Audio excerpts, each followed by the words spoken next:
Welcome students. I am going to explain history lesson on rise of nationalism in Europe. I have explained to you the cause of nationalism in Europe as there was monopoly of monarchy, hardship, hunger and increased taxation or privilege based some successions were based on privilege. So that all were the cause of nationalism in Europe commonly. Now we have to talk about the Napoleonic Code or Civil Code. As I have told you that Napoleon was French army corporal. He got the chance and dethroned the king and he became also king. तो राजा बनने के बाद Napoleon ने first ही made his self constitution. His constitution is non civil code और Napoleonic code. बच्चों, his constitution was not different.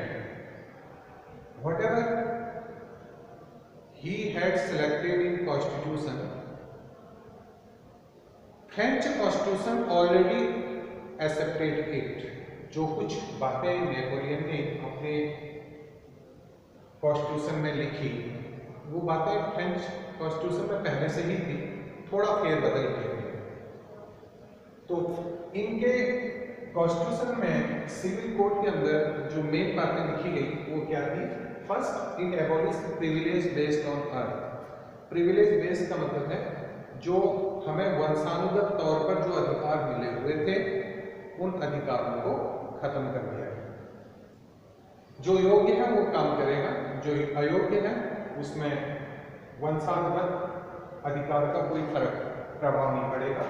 It's system of collecting taxes made equity property को arrange करते थे. नाउ उसने confirm the right to private property. उसके बाद improve transport and communication system. बहुत अच्छी बात है. Standard weight and measure system introduce. इन्होंने ही स्टैंडर्ड वेट और मेजर सिस्टम को बनाया, ये इन्होंने इंट्रोड्यूस किया. Guild restrictions and tariff barriers were removed. Tariff barriers जो सीमाओं पर कस्टम ड्यूटी वगैरह लगे रहते हैं, टैरिफ बैरियर्स. और गिल्ड रेस्ट्रिक्शन जो संगठन है जो टीचिंग जो सिखा रहे हैं वो संगठनों पर लगे हुए जितने भी प्रतिबंध थे वो नेपोलियन ने समाप्त किया. बच्चों, उसके बाद क्या हुआ? अब जो फ्रेंच रिवॉल्यूशन आई, अपेजल झेल रहा था, इसलिए फ्रेंच रिवॉल्यूशन का एक उद्देश्य ये भी था कि यूरोपियन पीपल को इनस्लेव किया जाए, गुलाम किया जाए और remove the monarchy and transfer the right to the common citizen. ये इसका एम था. What was the aim of French revolution? तो फ्रेंच रिवॉल्यूशन का एम सिर्फ अपने लिए नहीं था, है ना.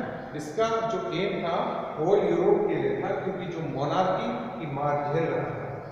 इसलिए क्या हुआ बच्चों, जब फ्रेंच रिवॉल्यूशन से संबंधित जब बातें बहुत तेजी से फैलने लगी, new French revolution spread across student middle class begin setting up Jacobin club. तो आपको पूरी कहानी तो ये मालूम है कि स्टेट्स जनरल में हंगामा हो गया था. स्टेट जनरल का नाम मत करके नेशनल असेंबली रख दिया. वहाँ पर वोटिंग देने का अधिकार कॉमन पीपल के हाथ में नहीं दिया गया था. तो लोगों ने कहा कि भैया अब हम इस पूरी पुरानी प्रथा पे नहीं जाएंगे, हम अपना नया ट्राइब्यूनल बनाएंगे, नया कॉन्स्टिट्यूशन बनाएंगे, सबको इक्वल राइट देंगे, कॉमन. तो ये बात आर्मी को भी बता दी गई और बोला गया कि यूरोप में जहां जहां आप जाते हैं, हॉलैंड, स्विट्जरलैंड, इंग्लैंड, तो वहां पर इस बात को स्प्रेड करें, इस बात को फैलाएं.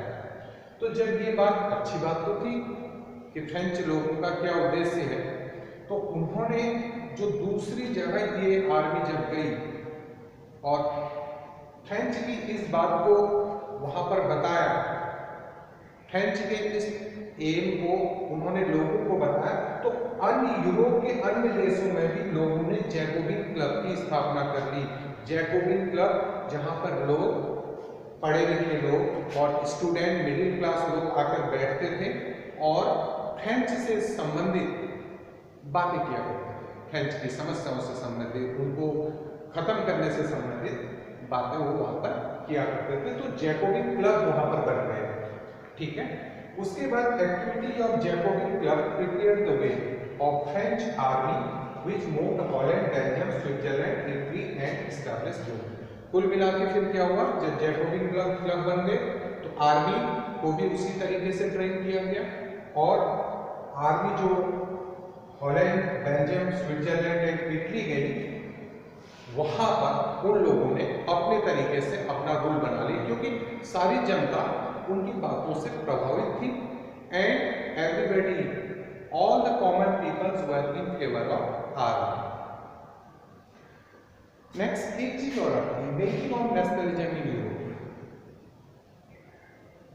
यूरोप में नेशनलिज्म डेवलप करने के पीछे first of all aristocracy, new middle class, इसका बहुत बड़ा हाथ है। एरिस्टोक्रेसी का क्या हाथ रहा, इन लोगों ने जनता को, कॉमन पीपल को बहुत छिपाया, परेशान किया।